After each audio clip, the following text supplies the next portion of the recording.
TIL Out of 7 recorded incidents of talk-down landings when the pilot becomes incapacitated and the plane is landed by a passenger with assistance over the radio. All were successful, with no injuries on landing. Extremely misleading title. This makes it sound like every talk-down landing ever attempted has been successful. The fact actually presented is that the 7 talk-down landings recorded on that Wikipedia page were all successful. No information has been presented about the existence or number of unsuccessful talk-down landings. Those aren't likely to be memorialized in popular media, so one would have to go digging through NTSB reports to find them. There's no indication that anyone has attempted to do that for the sake of this Wikipedia article. Just to be clear, a talk-down landing is not specific to non-trained passengers.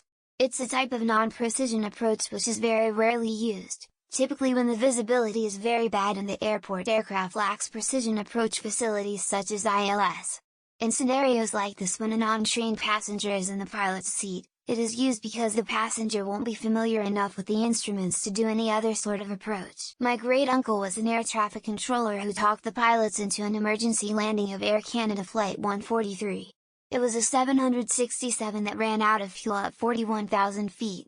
I believe it was a fueling blunder and the pilots were fine, but they basically had to switch to one engine and then glide that baby over Lake Winnipeg. There is an awesome novel on the subject called Freefall. Mythbusters examine this by having an experienced pilot explain to them how to land the plane over radio on a NASA simulator, and both were able to do so successfully. Granted, it's a simulator and not an actual plane. The pilot on the episode also explained that modern aviation systems are so advanced that they can almost land themselves in nominal conditions. I had a pilot friend who used to let go of the controls and make me land small planes. Scared the shit out of me a bunch of times, but I have that skill now, I guess. If you can stay calm, and you have a good coach, you can probably do it. ATC people know what they are talking about, so you're in good hands there. So this is the absolute coolest story my dad has from his time in the Air Force. A pilot went up while sick, and I guess high altitude while sick can cause blindness. And the pilot went blind, and my dad had to talk him through landing the plane from the ground. This was late 1990s. That's because it's easy as fuck to take off land a plane. Flying a plane is incredibly easy, the hard part about being a pilot is being prepared for the million possible problems that could occur mid-flight and problem solving them quickly. Oh, when dealing with ATC. When I was learning to fly, I insisted my partner take some how to land if something bad happens lessons. Like, you don't need to get your PPL, but I need to know that if something happens to me up there you'll be okay. This tool was definitely brought on by the current trend of ask any man if they think they could land an airplane if they had someone to talk them through it, where most say they could. Vape, point for men. There was a post a while back about the percentage of people who think they could land a plane being way high. It's because some of us understand to use the damn radio. That in-flight simulator. Airlines eager to trial whether they can start airplanes without any pilot at all, letting passengers do talk-down landings at the destination. Autopilot is used for the rest of the flight. It should be pointed out that these are all small planes, not much bigger than a car or perhaps a small bus on the inside, not modern jetliners with hundreds of passengers. These stats are suspect. I've personally seen at least 2 incidents where a pilot was not successful at landing despite the advice they were getting over the radio. Geez, imagine the tower telling you that info as they try to talk you down. As if the pressure wasn't bad enough, now you could be the first guy to mess it up. It is basically a flight lesson. New pilots have to make a landing with verbal instructions. These situations are more stressful but still flight lessons. Just from watching Vast Aviation on YouTube, I'd say there are far more than 7 times this happens. I've never seen one go wrong either though. Oof, the pressure is really on now if I ever get tasked.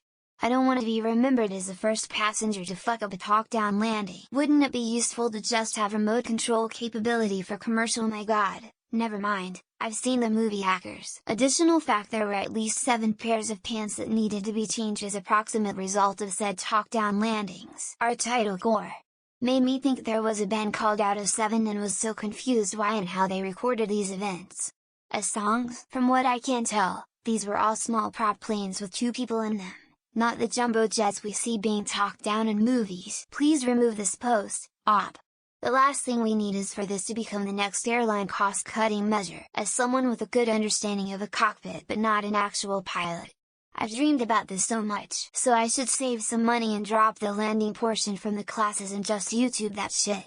Got it. Smug girlfriends everywhere who saw the TikTok trend have been real quiet since this Reddit post dropped. Doesn't the fact that their talk-down landings and not talk-down crashes bias the sample somewhat? Airplanes should have autopilot that can land a plane in an emergency.